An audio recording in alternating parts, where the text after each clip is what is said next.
आज अपने यहाँ इकट्ठे हुए क्योंकि पोस्ट ऑफिस से जितनी भी स्कीम्स हैं उसका सही से डिलीवर नहीं हो पाती जनता तक। उसके लिए हमने एक ये प्रेस कॉन्फ्रेंस आज निर्धारित की। उसके लिए मेनली हमारा फोकस रहेगा कि लोगों के जो पैसे पोस्ट ऑफिस में पड़े हैं, जो अकाउंट डोरमेंट हो गए और स्कीम टाइम टू टाइम जो पोस्ट ऑफिस में आ रही है, उनके रिगार्डिंग लोगों तक डिलीवर जो चीज़ें डिलीवर होनी चाहिए वो एक प्रेस मीडिया और प्रिंट मीडिया और मीडिया के थ्रू, चैनल के थ्रू जो लोगों तक डिलीवर होगी एकदम रूट तक, वो हम नहीं पहुंचा पाते क्योंकि हमारे टाइम ऑफिस का टाइम रहता है, ऑफिस का काम रहता है, तो हम इंडिविजुअली नहीं मिल पाते हैं। हम जितने सिंधुदुर्ग में हमारे सुप्रिटेंडेंट साहब कुलपकर सर है, उनके निर्देशन में हम काम कर रहे हैं। उन्होंने सब एसओ को निर्देश दिए है कि जितने भी डोरमेंट अकाउंट है, लोगों की अमाउंट पड़ी है, लगभग 1 लाख से ज़्यादा खाते हैं जो डोरमेंट हो रखे हैं पोस्ट ऑफिस में, उनमें करोड़ों रुपए पड़े हैं। उसके लिए क्या करना चाहिए, इसके लिए हमने सोचा कि आपके माध्यम से लोगों तक बात पहुंचानी चाहिए ताकि उनके जो पैसे पड़े हैं वो उनको मिलने चाहिए, इंटरेस्ट के साथ उनको पैसे मिलेंगे। वो अकाउंट डोरमेंट हो गए तो उनको जो निर्धारित डॉक्यूमेंट है वो लाकर अपना प्रूफ दे के वो अपने अकाउंट के पैसे उनको मिल सकते हैं। इसके रिगार्डिंग अलग अलग जैसे इंटरनेशनल पार्सल हमारा जाता है उसके रेटेड 50% कम किए पोस्ट ऑफिस ने, संचार मंत्रालय ने दिल्ली से उनके 50% रेट कम कर दिए। इसके रिगार्डिंग भी लोगों को नहीं पता है। और इंटरनेशनल पार्सल कभी भी जाता है तो उसके लिए क्लियरेंस रहता है, एयरपोर्ट पे क्लियरेंस रहता है बाद में, तो पोस्ट ऑफिस के थ्रू वो इजीली पहुंच पाता है उन तक। इसके इनके अलावा पोस्ट ऑफिस बहुत सारी सेवाएं देता है। आधार से रिलेटेड आधार लिंक के लिए देता है, आधार अपडेट के लिए देता है, अकाउंट ओपनिंग के लिए अलग अलग स्कीम्स है जो बैंकिंग से काफ़ी अच्छी है। सेविंग में बैंकिंग से अपने 2 से 2.5% ज़्यादा इंटरेस्ट दे रहे हैं। इस ये ब्रीफ मैंने दिया, इसके डिटेल में हमारे सर नितिन नेमलेकर सर आपको डोरमेंट अकाउंट के बारे में बताएंगे। मैं उनको बोलता हूँ कि वो बताए इसके बारे में। शुक्रिया. पत्रकार बंधूंचं भारतीय डाक खात्याच्या वतीने हार्दिक स्वागत. आपण असा एक दुवा आहे की जो सर्वसामान्य लोकांपर्यंत पोहोचू शकता. कारण आपल्या सर्वांना माहीतच आहे की आज सर्वात मोठं बचत बँक जी भारतामध्ये ओळखली जाते ती भारतीय पोस्ट खातं आहे, ज्याच्यामध्ये अनेक असंख्य लाखो करोडो अशी खाती आहेत. आणि ही खाती अगदी सर्वसामान्य गरीब ग्रामीण भागातील जनतेची आहेत. आणि त्यामध्ये बरीचशी खाती अशी आहेत की काही कारणास्तव, म्हणजे आपल्याला माहीतच आहे की 2 वर्षाच्या कालावधीनंतर जर का त्या खात्यामध्ये व्यवहार केला गेला नाही तर ती सुप्त डॉर्मंट सायलेंट होता आणि ती नंतर आपल्याला त्याच्यामध्ये ट्रान्झॅक्शन म्हणजे व्यवहार करता येत नाहीत. अशा पद्धतीची बरीच खाती आहेत, लाखो खाती आहेत ज्याच्यामध्ये करोडो रुपये आज पडून आहेत. त्याच्यासाठी आज भारतीय डाक खात्याने सर्वसामान्य लोकांचा पैसा त्यांच्यापर्यंत पोहोचावा, त्यांना परत मिळावा म्हणून एक ड्राईव्ह आयोजित केलेला आहे. ज्या ड्राईव्हमध्ये आपल्याला आपली जुनी खाती चालू करून घेता येतील आणि त्यातील जी काही रक्कम आपली बाकी आहे ती आपल्याला परत मिळता येतील. काही खातेदार मयत झाले असतील किंवा काही लोकांना माहिती पण नाही आहे, असे बरेच लोक आहेत की कित्येक वर्ष त्याच्यामध्ये व्यवहार केला नसल्यामुळे ती खाती सुप्तावस्थेत गेलेली आहेत. आणि काहीच त्यांच्या वारसांना देखील माहीत नाही की अशा प्रकारची खाती आपली पोस्ट ऑफिसमध्ये पडलेली आहेत. तर मी या आपल्या माध्यमातून त्या सर्व लोकांना, सर्वसामान्य जनतेला आवाहन करू इच्छितो की आपण आपल्या जवळील पोस्ट ऑफिसशी संपर्क साधून आपली ओळख पटवून आपलं KYC म्हणजेच आपली ओळखपत्र सादर करून आपण अशा खात्यांचा तपास करावा, जेणेकरून आपल्याला त्या रकमेचा उपभोग घेता येईल, आपल्या वारसांना त्याची रक्कम मिळू शकेल. तर हा एक महत्त्वाचा मुद्दा घेऊन आम्ही आपल्यासमोर आलेलो आहोत. तर आपण ह्याची सर्वसामान्य जनतेपर्यंत माहिती द्यावी, जेणेकरून जी सुप्तावस्थेत असलेली अनेक खाती आणि त्यातील रक्कम ही त्या खातेधारकाला, त्यांच्या वारसांना परत मिळवता येईल. त्यानंतर जसं आत्ताच विकास म्हणाला की भारतीय डाक खातं हे आता नवीन युगामध्ये प्रवेश करतं, डिजिटलाइज झालेलं आहे बऱ्यापैकी. म्हणजे आता आपल्याला माहिती आहे कॉर्पोरेट क्षेत्रामध्ये बऱ्यापैकी डिजिटायझेशन होतं आहे. त्याचप्रमाणे एक सरकारी खातंसुद्धा त्याच तुलनेत पुढे येतो आहे, अग्रगण्य झालेलं आहे. नवीन नवीन प्रकारच्या स्कीम्स येत आहेत, नवीन नवीन प्रकारची लोकाभिमुख असं लोकाभिमुख कार्यप्रणाली येते, ज्याच्यामध्ये बऱ्याच सोयीसुविधा ऑनलाईन सेवा ह्या आम्ही उपलब्ध करतो आहे भारतीय डाक खात्याच्या मार्फत. तर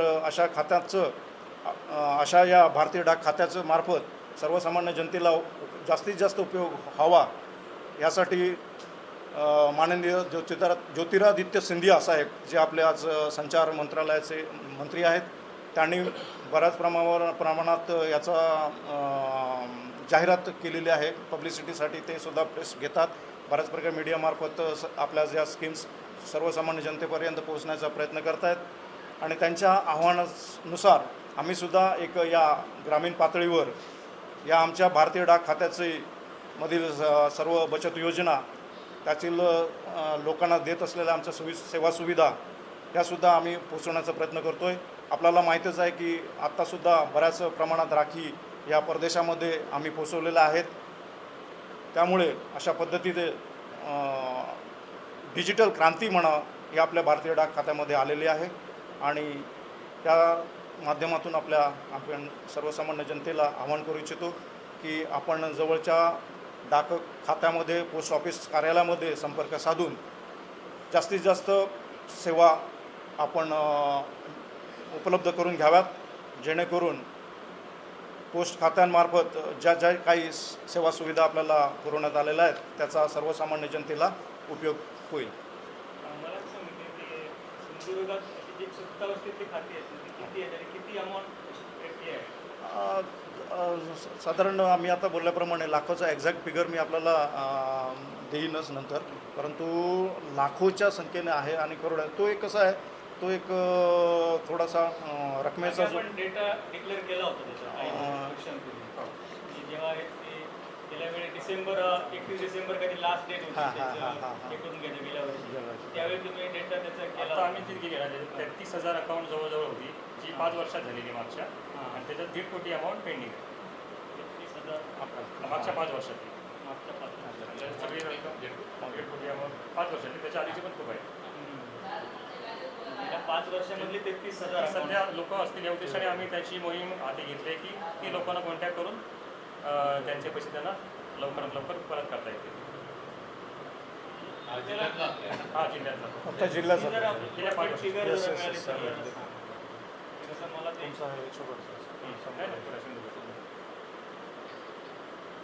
हे गेल्या 10-15 वर्षामध्ये आपण KYC आपण ऑप्टेन करायला सुरुवात केली. म्हणजे KYC घेतो जेणेकरून आधार आणि पॅन लिंक करतो. याच्यापूर्वी आपल्याला तसं नव्हतं. तर तो एक मोठा प्रश्न होता की नावानुसार आमच्याकडे डिटेक्ट होत नव्हती, बरीचशी खाती आपल्याला शोधता येत नव्हती. परंतु ज्या खात्यांना आधार आणि पॅन कार्ड लिंक केलेलं आहे अशी किंवा आणि मोबाईल नंबर महत्त्वाचा, तो एक नंबर आहे. मोबाईल नंबर जर का लिंक असेल तर आपण विदिन सेकंद आपण ती शोधू शकतो. परंतु जर का तो हे तिन्ही जे मी आता म्हटलं आधार, पॅन आणि मोबाईल नंबर जर का त्या खात्याला लिंक नसेल KYCला तर आपल्याला थोडासा त्याच्यासाठी वेळ लागतो. कारण तो जो जुना डाटा आमचा आहे त्या डाटामध्ये किंवा मॅन्युअली त्याला म्हणजे आपण जे फॉर्म्स आमच्याकडे अवेलेबल आहे ते शोधून त्यातनं काढता येतो. त्याला थोडासा कालावधी जाऊ शकतो. परंतु हां त्याची लिस्ट आहे ना प्रत्येक ऑफिसला सर्क्युलेट झालेली आहे. प्रत्येक ऑफिसने त्याच्या नोटिसा काढल्या. आम्ही आमच्या ऑफिसला आले, ब्रांच ऑफिस आहे, कुडाळ आहे, कुडाळच्या खाली 21 ब्रांच ऑफिस आहे. त्यातला पोस्टमन जाऊन घरी भेटणार आहे त्यांना त्याची लिस्ट आहे, तो पोस्टमन जाऊन भेटणार आहे. शिवाय जे भेटणार नाही आहे त्यांना आम्ही रिटर्न नोटीस काढली आहे. प्रॉब्लेम हा होतो की माणसं बदलून गेली, त्या पत्त्यावर असेल नसेल. जर असेल तर त्याला ती नोटीस मिळणार आहे, त्याला नंबरही समजणार आहे.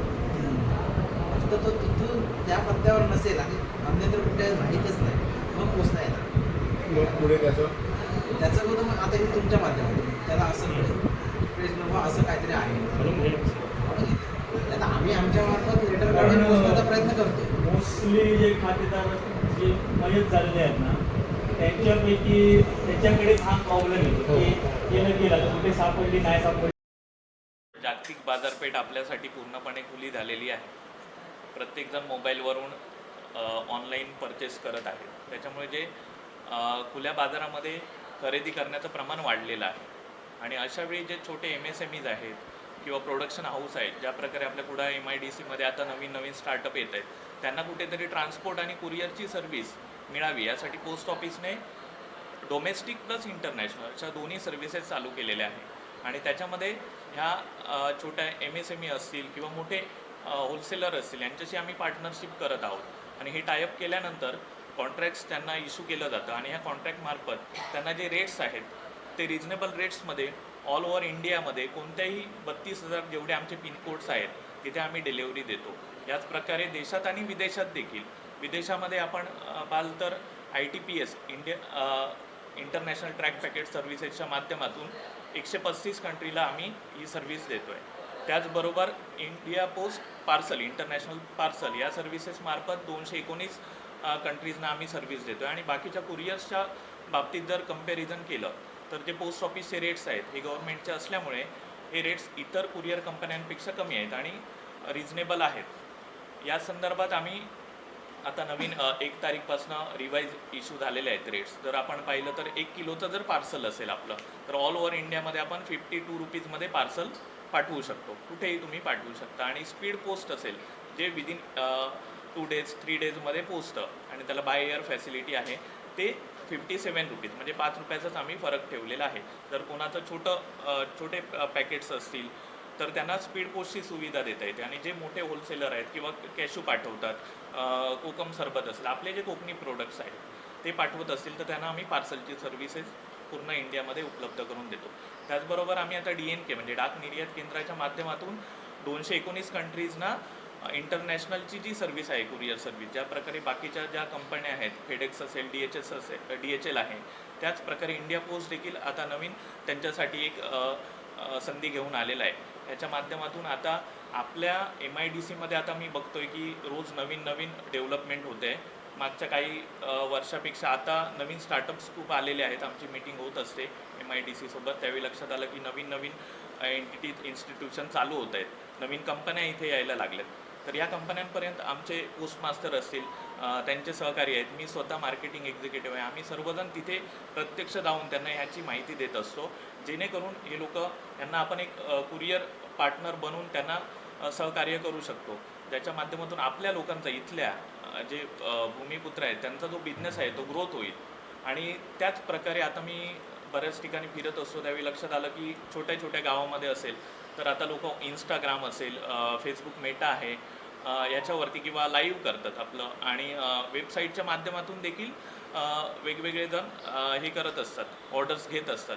तर ह्यांना देखील आम्ही आमची पोस्टाची सर्व्हिस देतो आहे, जेणेकरून त्यांचं जे ऑर्डर्स असतील तर विदिन 4 डेज 5 डेजमध्ये आम्ही पोचवतो. त्याचबरोबर ह्याचं ट्रॅकिंग मिळतं त्यांना, लास्ट माईलपर्यंत आम्ही ट्रॅकिंग देतो. त्याचबरोबर आम्ही एक वेगळी ब्रांच ठेवली आहे CRM ब्रांच, जेणेकरून जिथे कुठे कंप्लेंट्स असेल तर आता पहिलं कसं होतं, कंप्लेंट्स आपण लेखी द्यायचो, मग त्याचं व्हायला वेळ लागायचा, पण आता तसं नाही. ऑनलाईन आज आपण कंप्लेंट केली कोणत्याही ऑफिसला जिथे अडकलं आहे तिथे विदिन 2 डेज सेम डे आम्ही तर ती पूर्ण करण्याचा प्रयत्न करतो. रिझॉल्युशन आम्ही त्याचं सेम डे देतो. ऑनलाईन सगळी फॅसिलिटी त्याला दिलेली आहे. त्याचबरोबर मेल मॉनिटरिंग युनिट आम्ही एक ठेवलेलं आहे, जिथे बल्कमध्ये असेल, बुकिंग असेल, डिलेवरी असेल, तिथे आम्ही सेम डे डिलिव्हरी करण्यासाठी, म्हणजे आज जे आपल्याकडे पार्सल बाहेरून येतात किंवा बाहेरून जे काही डिस्पॅच येतो तो सेम डेमध्ये 100% डिलिव्हरी करण्याचं काम आमचे आज पोस्टमॅन करत आहेत. आणि याच्यामध्ये आमचं जे डिव्हिजन आहे ते सर्कलला टॉपला आहे.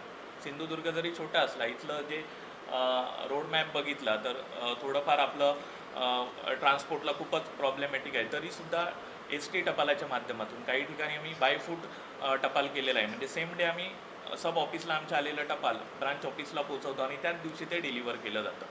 याच्या माध्यमातून सर्व जेवढे नवीन MSMEs असतील, नवीन स्टार्टअप्स असतील, जे एंटरप्रेनरशिपवाले असतील तर त्यांनी पोस्ट ऑफिसची सुविधा घ्यायला हवी, जेणेकरून त्यांना कमी किमतीमध्ये वाजवी दरात त्यांचे पार्सल असतील ते त्यांच्या ग्राहकांपर्यंत पोचतील आणि त्याचा निश्चितच फायदा त्यांचा बिझनेस ग्रो करण्यासाठी होईल.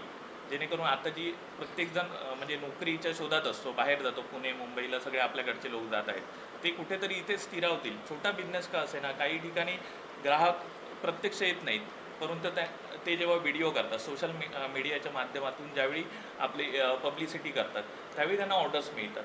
इवन पहिले रिलेटिव्सचे मिळतात, त्याच्यानंतर रिलेटिव्हच्या प्रत्येकाचं स्टेटस बघून आज आपण बघतो की बाबा हे चांगलं आहे. तर तशा प्रकारे ऑर्डर्स घेतल्या जातात आणि पोस्ट ऑफिस हे प्रत्येकाच्या जवळ आहे. आम्ही इवन ब्रांच ऑफिस जरी असलं, छोटासा गाव असेल, म्हणजे आतला गाव कोणतंही पकडूया आपण असेल, तर तिथूनही आम्ही त्याला पिकअप सर्व्हिस देतो. म्हणजे आमचा तिथला जो ब्रांच ऑफिसमधला एम्प्लॉई आहे तो तिथे जाऊन त्याचं पिकअप करतो आणि ते आमच्या सब ऑफिसला आणून बुक केलं जातं. म्हणजे आम्ही लास्ट माईलपर्यंत सेवा देण्यासाठी सज्ज आहोत. लोकांनी जास्तीत जास्त या सेवांचा हे लाभ घ्यावा असे आम्ही या ठिकाणी आवाहन करतो. लवकरच 20 दिवसांवर गणेश चतुर्थी आहे हो. आणि आपल्याकडून अमेरिका, युरोपमध्ये आयडॉल्स जातात, मूर्ती जातात, त्याच्यामध्ये पोस्ट ऑफिसचा काय रोल आहे? आता जे काही बाहेर एक्सपोर्ट करणारे आहेत, एक काही ठिकाणी सावंतवाडी, माझगाव, उद्यमनगरमध्ये आमचे कस्टमर आहेत, तर ते बाहेर छोट्या मूर्ती ज्या आहेत त्या पाठवतात. तर त्याच्यामध्ये इंटरनॅशनल ट्रॅक पॅकेटच्या सर्व्हिसेस मार्फत ते पाठवू शकतात. त्याच्यामध्ये 2 kg ते 5 kg पर्यंत छोट्या मूर्ती असतील तर ते त्या ट्रॅक पॅकेटच्या सर्व्हिसेसच्या माध्यमातून पाठवू शकतात. मोठ्या असतील साधारण 5 किलोच्या वरती तर ते इंटरनॅशनल एअर पार्सलमधूनही ते बुक करू शकतात. त्याला व्यवस्थित पॅकेजिंगचं आम्ही त्यांना कसं करायचं त्याची माहिती देतो आणि आमच्या पोस्ट ऑफिसमार्फत ते काउंटरवरून बुकिंग करू शकतात. ही न्यूज 1982 पासून अस्तित्वात आहे. तसंच पोस्टाची टपाल जीवन विमा 1800 फेब्रुवारी 1884 पासून सुरू असलेली ही टपाल जीवन विमा आजही तेवढ्याच ताकदीनं सुरू आहे. आणि इंडियामधील जेव्हा इतर विमा कंपन्या सुरूही झाल्या नव्हत्या तेव्हापासून पोस्ट ऑफिस विमा देत आहे. विमा विक्री पोस्ट ऑफिसतून होत आहे. आता बाजारामध्ये अनेक विमा कंपन्या अस्तित्वात आहेत, तरीसुद्धा पोस्टाचा विमा लोकांनी का घ्यावा याचं एक कारण आहे की लो प्रीमियम आणि हाय बोनस. आज जो पोस्टाचा विमा आहे त्याचा प्रीमियम रेट जो आहे तो कम्पेअर टू अदर खूप कमी आहे आणि त्याचे रिटर्न्स जे आहेत बोनसच्या स्वरूपातील ते सगळ्यात जास्त आहे. त्यामुळे हे एकच टॅगलाईन आहे की ज्याच्या आज बाजारात जर तुम्ही कम्पेअर करून बघितलं किंवा जे सुज्ञ ग्राहक वर्ग आहे त्यांनी कम्पेअर करून बघावं अशी आमची इच्छा आहे की टपाल विमा त्याचा बसणारा प्रीमियम आणि इतर प्रॉडक्ट त्यांचा विमा याच्यामध्ये जो फरक आहे तो जर कम्पेअर केला तर विम्यातील ही बेसिक गोष्ट लक्षात येते. दुसरा विम्याचा फायदा आहे की जी एकमेव अशी कंपनी आहे की जिची शाश्वती on behalf of president of India, राष्ट्रपतींच्या बिहाफवर हा पोस्टाचा विमा इश्यू केला जातो. त्यामुळे गॅरंटेड रिटर्न पोस्टाच्या विम्याला दिले जातात. कारण पोस्टाचे आजपर्यंतचे आणि तिसरा महत्त्वाचा फायदा आहे की क्लेम सेटलमेंट रेशो हा जो पोस्ट ऑफिसचा आहे तो सगळ्यात चांगला आहे. आतापर्यंत पोस्ट ऑफिसने कुठलीही क्लेम कुठली तरी कारणं काढून रिजेक्ट केलेले नाही. पोस्ट ऑफिसचा जो क्लेम सेटलमेंट रेशो आहे तो जवळजवळ 99 आणि त्याच्यापेक्षाही जास्त आहे. त्यामुळे लोकांचा जो विमा काढला जातो आणि त्याचा जो मूळ उद्देश असतो की लोकांना विमा संरक्षण मिळावं त्याच्यामध्ये पोस्ट ऑफिस आजही अतिशय अग्रणी सेवा देत आहे. आणि आत्ताच आमचा एक 19 ऑगस्टला एक पोस्ट ऑफिसचा विम्याचा ड्राईव्ह झाला. तो सिंधुदुर्गमधून जवळजवळ 3,42,00,000 एवढं विमा रकमेचं कलेक्शन झालेलं आहे एका दिवसामध्ये. 3,42,00,000 आणि विम्याचं आता पूर्वी पोस्ट ऑफिसच्या सेवेमध्ये काही लोकांना अडथळा यायचा की पोस्ट ऑफिसला जाऊन काउंटरला जाऊन पैसे भरायचे किंवा ऑनलाईन सेवा नव्हत्या. आता पोस्ट ऑफिसचा विमा भरण्यासाठी फोनपे आणि जीपेच्या माध्यमातून सुद्धा विमा पॉलिसीचं पेमेंट ग्राहक करू शकतो. ही फॅसिलिटी आलेली आहे. शिवाय बँकेमधून जर ॲटो डिडक्शनची सुविधा आहे. त्यामुळे पोस्टाच्या विम्याचा फायदा घेणाऱ्या लोकांना ह्या सुविधेचा लाभ होतो. आणि माझं आपल्या माध्यमातून आवाहन आहे की जो तरुण वर्ग आहे किंवा 19 ते 55 वयोगटातील कुठल्याही नागरिकांनी, सुज्ञ नागरिकांनी भारतीय टपाल विम्याचा लाभ अवश्य घ्यावा. धन्यवाद. यांनी कसबले सर, नेमरेकर सर, वर्मा यांनी सांगितल्याप्रमाणे आमची आज या प्रेसचा मुख्य उद्देश खातं पुनरुज्जीवन करण्याचा आहे. त्याशिवाय पोस्ट ऑफिसच्या विविध योजनाची माहिती आपल्या माध्यमातून लोकांपर्यंत पोहोचवणे हा एक मुख्य उद्देश आहे. या ठिकाणी आम्ही सांगू इच्छितो की आपल्या पोस्ट ऑफिसच्या मार्फत ज्येष्ठ नागरिकांसाठी 8.2 म्हणजे जे बऱ्याच ज्येष्ठ नागरिकांना त्यांच्या उदरनिर्वाहासाठी प्रश्न उपस्थित होतो. अशावेळी तसंच बऱ्याच लोकांना जे निवृत्त होतात त्यांना पेन्शन नसते. मग अशावेळी प्रश्न उत्पन्न होतो की उदरनिर्वाह करायचा कसा. तर भारतीय पोस्टात 30 लाखापर्यंतची गुंतवणूक करून, ज्याला लिमिट आहे 30 लाखाचं, 30 लाखापर्यंतची गुंतवणूक करून आपण महिन्याला 20,500पर्यंतचं व्याज मिळवू शकतो. अशी एक चांगली योजना भारतीय पोस्टामार्फत राबवली जाते. तसेच लहान मुलींसाठी 1 ते 10 वर्षातल्या मुलींसाठी सुकन्या योजना ही सुद्धा एक चांगली योजना भारतीय पोस्ट खात्यामार्फत आहे, ज्याचा उपयोग सर्व पालक आपल्या मुलींच्या भविष्यासाठी करून घेऊ शकतात. त्याशिवाय अशा बऱ्याच स्मॉल सेव्हिंग स्कीम आहेत ज्यामध्ये हे सर्व नागरिक आपल्या सेव्हिंग ठेवून एक चांगला परतावा इतर बँकेच्या तुलनेत मिळवू शकतात. त्यामुळे मी आपल्यामार्फत सर्व लोकांना आवाहन करू इच्छितो की जास्तीत जास्त गुंतवणूक भारतीय पोस्ट खात्यात करावी व आपली रक्कम सुरक्षित करावी. दुसरा एक महत्त्वाचा मुद्दा असा की आपण बँकांमध्ये जे पैसे ठेवतो त्यांना 5 लाखापर्यंतचं विमा संरक्षण असतं भविष्यात काय झालं तर. परंतु पोस्टातले असं नाही की तुम्ही कितीही रक्कम ठेवा तेवढ्या रकमेची हमी भारत सरकार घेते. त्यामुळे आपले पैसे पूर्ण सुरक्षित आहेत. त्यामुळे अगदी विश्वासाने पोस्ट ऑफिसमध्ये गुंतवणूक करा आणि आपलं उत्पन्न वाढवा.